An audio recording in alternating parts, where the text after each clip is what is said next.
Once upon a time, there was a king who ruled his country, but the king had no son to be his successor. The king ruled his kingdom with love and affection towards his people. But as days passed by, the king became old. He wanted to select a successor to his throne.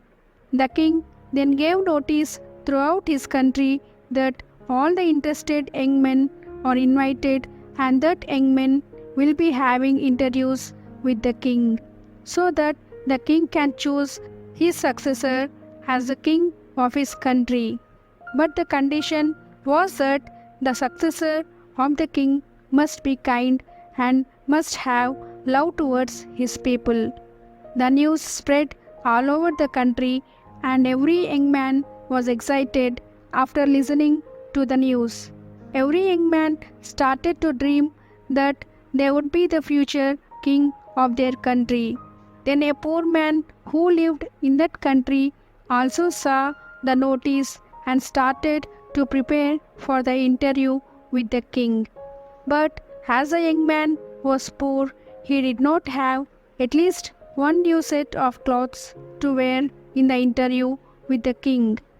So he started working hard to earn some money to buy a set of new clothes and for other supplies. After he bought his clothes and other things which he need to start the journey to the capital city for an interview with the king, the young man started his long journey.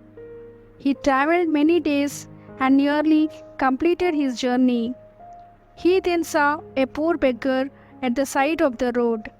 The beggar was trembling in the cold weather. He was having only little clothes to wear which were tattered and had not taken any food from previous 3 days. The beggar extended his hands and asked the young man, "Sir, I am very hungry and cold too.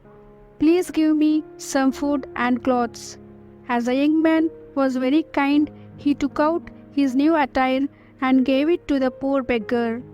He also gave the beggar the food he was carrying to eat in the traveling days. The beggar was very thankful to the young man and gave his blessings to him and went away. But as the poor young man did not have any other set of new cloth, he was compelled to wear that old dirty clothes to go to the king's court to attend the interview. When he reached the palace, he was very much delighted to see that. The minister addressed him and showed him the way to the big court hall. After taking rest for some time to reduce the burden of the journey, he was called by the king for the interview. As he entered the throne hall, he bowed down to the king, and when he saw the king, he was astonished to see the king. The king's facial expressions were same as the beggar he encountered on his way to the palace. The young man was shocked to see that, and the king saw a spark in the young man's eye. Then the king said, by seeing the young man, "Yes, you are right. I was the same poor beggar whom you saw at the roadside. But why have you dressed like a beggar? You are the king of this country.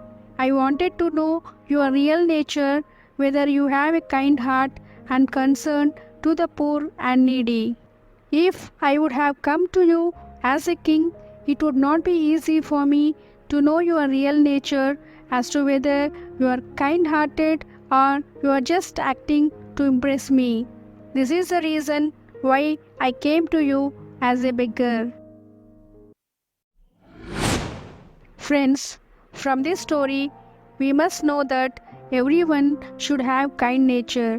We should have love and affection towards our fellow human beings. Those who are kind-hearted are the only successful men in any nation. If someone is in problematic position, we must come forward to help them. If you have more money, some percentage of your salary must be given as donation to the needy and the poor.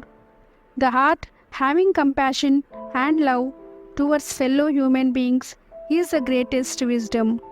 It is a good habit if the young people go to orphanages and meet the children there and give some food and clothes to them. If we do this, the children will become very happy and we will see that spark in the children's eyes that we can never forget. We must know that humanity is the best policy. If we help the needy, we will get such satisfaction that cannot be explained in words. So be happy and kind towards your fellow human beings.